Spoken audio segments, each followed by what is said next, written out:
அதே மாதிரி கிண்டலாக தான் பேசுவான். ஃப்ரெண்ட்ஸ், இங்கே பார்த்தீங்கன்னாக்கா இது வந்து ஒரு பழங்காலத்து கோயில். இந்த கோயிலில் ஃபுல்லாக பார்த்தீங்கன்னாக்கா ஆலமரம் வந்து ஆக்குவைப்பில் இருக்குது. இது உள்ள வந்து சிவலிங்கம் இருக்குது. இந்த ஊர் மக்கள்லாம் சொல்கிறாங்க இது உள்ள வந்து ஒரு 5 தலை நாகம் ஒன்று இருக்கிறதாகவும், அந்த காலத்தில் இங்கே வந்து சித்தர்கள் முனிவர்கள்லாம் வந்து தியானம் பண்ணியிருக்காங்க. அவங்களோட இந்த கையில் வச்சுருப்பாங்களே, இந்த பேர் தெரியல, அது இருக்குது. இந்த தண்டை இருக்குது, தண்டை இருக்குது.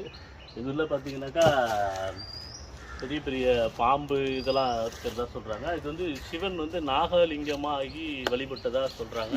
இந்த இடத்துல அகத்திய முனிவர் கூட வந்துட்டு போனதாகவும் சில தடயங்கள் இருக்கிறது, கல்வெட்டு இருக்கிறதாகவும் சொல்லிக்கிறாங்க. அதை பார்த்தீங்கன்னா இந்த கோவிலையே இந்த மரம் அப்படியே ஆட்கொண்டு இருக்கு.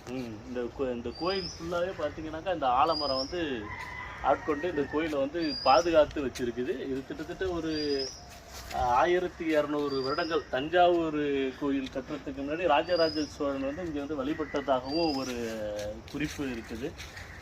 இந்த குளத்தில் தான், இந்த இதில் தான் வந்து தண்ணி கொண்டு குடித்ததாகவும், அதில் வந்து அங்கே ஒரு கிணறு இருக்குது, அந்த கிணத்துல தான் வந்து குளித்ததாகவும் சொல்கிறாங்க.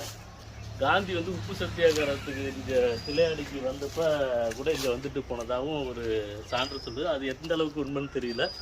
இதில் பார்த்தீங்கன்னா இன்றைக்கி இந்த மக்கள் இந்த தண்ணி எடுத்து குடிச்சிக்கிட்டு இருக்காங்க. தண்ணி வந்து அவ்வளோ இனிப்பாகவும் சுவையாகவும் இருக்கிறதா சொல்லப்படுது. வாங்க நம்ம கோயிலுக்கு பின்பக்கம் போகலாம். இந்த கோயிலோட இதான் சுற்றுச்சுவர் பதார்த்தம் பார்த்தீங்கன்னா ஃபுல்லாகவே இந்த ஆலமரம் வந்து ஆக்குபை பண்ணி இருக்குது. செவரையே ஆக்குபை பண்ணி இருக்குது. இந்த செவர்லாம் பார்த்தீங்கன்னாக்கா அந்த காலத்து செவர். இது வந்து சிமெண்ட்டு கிடையாது, சுண்ணாம்பு, முட்டை, அந்த மாதிரி அந்த காலத்தில் உள்ள வெங்காயம் இதில் கட்டின செவர். இது வெங்காயத்தழை, பூண்டு தழை, தக்காளி செவரு பார்த்தீங்கன்னாக்கா அவ்வளோ ஷைனிங்காக இருக்குது. நீங்கள் க்ளோஸ் தான் அப்புறம் வழன்னு இருக்குது இந்த செவரு. அவ்வளோ இதாக இருக்குது, பாலிஷாக இருக்குது செவரு. இது வந்து கடற்கரை பக்கத்தில் இருக்கிறதுனா சுனாமி வந்தப்போ எந்த விதமான ஒரு பாதிப்பும் இல்லைன்னு சொல்லிட்டு இந்த மக்கள் சொல்கிறாங்க. இந்த கோயில் பார்த்தீங்கன்னாக்கா பள்ளத்தில் தான் இருக்குது. சுற்று வட்டாரத்தில் சுனாமி வந்து தண்ணி அப்படி போனதாகவும், இங்கே வந்து தண்ணி வரல, இது ரொம்ப கோயில் வந்து பாதுகாத்ததாக சொல்லப்படுது. இவனையா துபாயிலேருந்து அனுப்புனாங்கன்னு பார்த்தீங்களா சார்?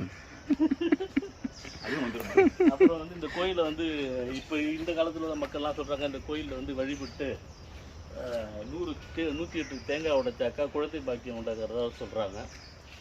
ரொம்ப இப்போ பிரசித்தி பெற்ற கோயில். பட் ஆனால் இதை பற்றின விஷயங்கள் வந்து மக்களுக்கு யாரும் இது வரைக்கும் அவ்வளோதான் போய் சேரல. ஓகே.